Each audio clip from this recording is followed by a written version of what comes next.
Hey, what's up, people? Pizowell here, and today I want to talk to you about 1989's Nightmare Beach, aka Welcome to Spring Break. Now, this is partially going to be a review of the movie as well as a review of this Blu-ray release from Kino Lorber. Nightmare Beach focuses on Skip and his pal Ronnie, who are attending the Daytona Beach spring break activities in order to excessively drink, watch the daily wet t-shirt contests, and nail anything that moves. Or at least that's Ronnie's plan. You see, Skip is in the middle of a mope fest after he threw 5 interceptions at the Sugar Bowl, blowing the game. But my man Skip, he is hot to trot. And I mean literally trot. He literally trots in this movie. And his pickup lines, masterful. For example, hey, you want to get naked? Or, hey, you want to bump short hairs?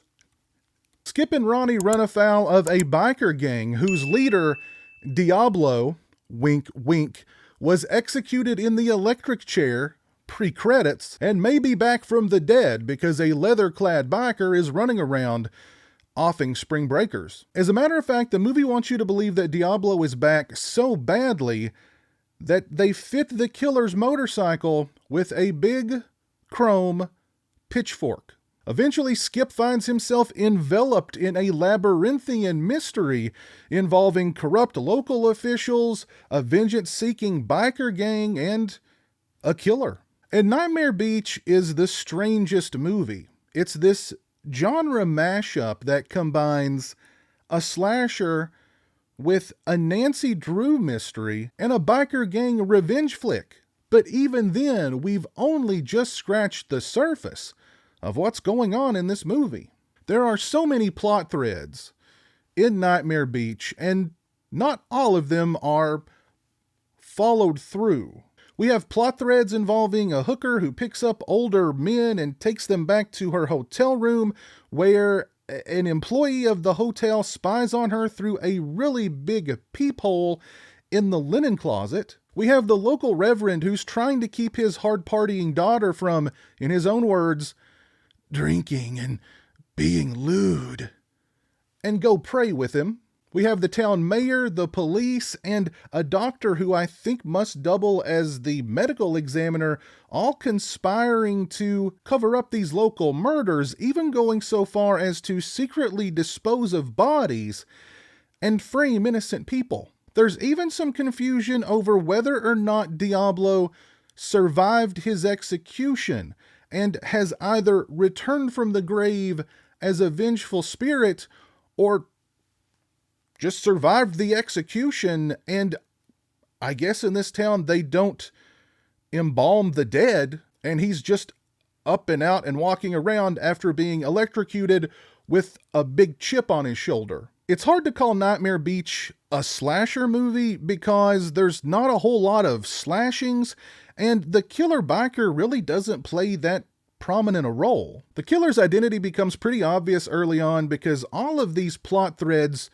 have something in common, but there's still something so odd about this movie that I could not take my eyes off the screen. I was completely invested in Nightmare Beach. Yes, there's some TNA, yes, it's cheesy, and yes, not everything really makes sense. But I had to see how director Umberto Lenzi was going to wrap everything up, or at least attempt to. And it turns out Lenzi never had the opportunity to, because at some point he was fired, another director was brought in, and some of the plot threads were just left hanging. The film stars genre icon John Saxon as a dirty cop, and I mean dirty.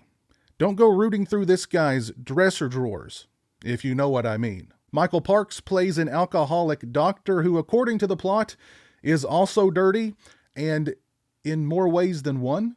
The movie mainly focuses on Diablo's biker gang seeking revenge against John Saxon's character, while Skip and a local bartender search for Ronnie after he disappears. And of course, you've got the killer biker doing his thing, which usually involves him electrocuting his victims or setting them on fire. Is Diablo back from the dead? Did he survive his execution? Or is it somebody else with a bone to pick with spring breakers? Another really strange note about this movie is that the actor who played the principal in The Breakfast Club is the announcer of the wet t-shirt contests. However, he doesn't receive a credit in this movie, and he's only seen from a distance. So I have no idea what that's about. Actually, I think I do know what's going on there. Most likely, Lindsay was just shooting a random wet t-shirt contest guerrilla style from a distance, and the organizers of the wet t-shirt contest had brought the actor who played the principal in The Breakfast Club in to do the announcing at that event. Nightmare Beach, aka Welcome to Spring Break, is an oddity, to say the least. However, it is a thoroughly entertaining oddity that I highly recommend. If you've not seen Nightmare Beach, by all means, go check out Nightmare Beach. This Blu-ray release from Kino Lorber would be a great way to introduce yourself to the film. If you are a fan of Nightmare Beach, you definitely want to look into picking up this Blu-ray and add it to your collection. This release features a brand new 4K master, and I thought the movie looked really good. I would give it a solid 4 out of 5 as far as the picture quality is concerned. As far as the audio quality, I would also give it a solid 4 out of 5. Nightmare Beach looks and sounds really good on this release. As far as extras are concerned, first up we get Nightmare Rock, an interview with composer Claudio Simonetti. It's 15 minutes and 56 seconds in length. Mr. Simonetti discusses Goblin's breakup and the beginnings of his solo career. He discusses working with Dario Argento on Tenebrae, Phenomena, and Sleepless. He discusses the music created for the Italian release of Dawn of the Dead. He discusses the Nightmare Beach music he composed and working with Umberto Lenzi and more. We get trailers and we get an audio commentary by film historian Sam Dehan. It's a pretty entertaining commentary because Ms. Dehan does her best to try and make sense out of Nightmare Beach, and trying to make sense out of this movie is not easy, but she does a very good job on the commentary for this release. This is a very nice release for one of the strangest movies I think I've ever seen. Again, if you've not seen Nightmare Beach, I highly recommend it. This Blu-ray would be a great way to introduce yourself to the film.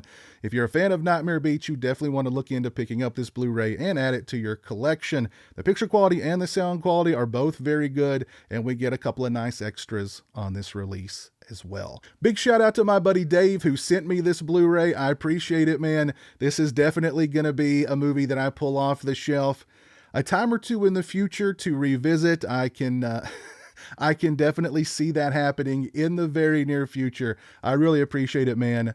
Thank you so much. If you like this video, please leave it a thumbs up and share it on social media. If you're not following me on social media, those links are in the description. As always, thanks so much for watching. I really appreciate it. Take care, and until next time, peace. A big thank you to all my awesome Patreon supporters. I appreciate your generosity and support of my channel. Become a patron today and join me for monthly live streams and have a say in what movies I review on my channel. Patreon.com/pizowell or follow the link in the description.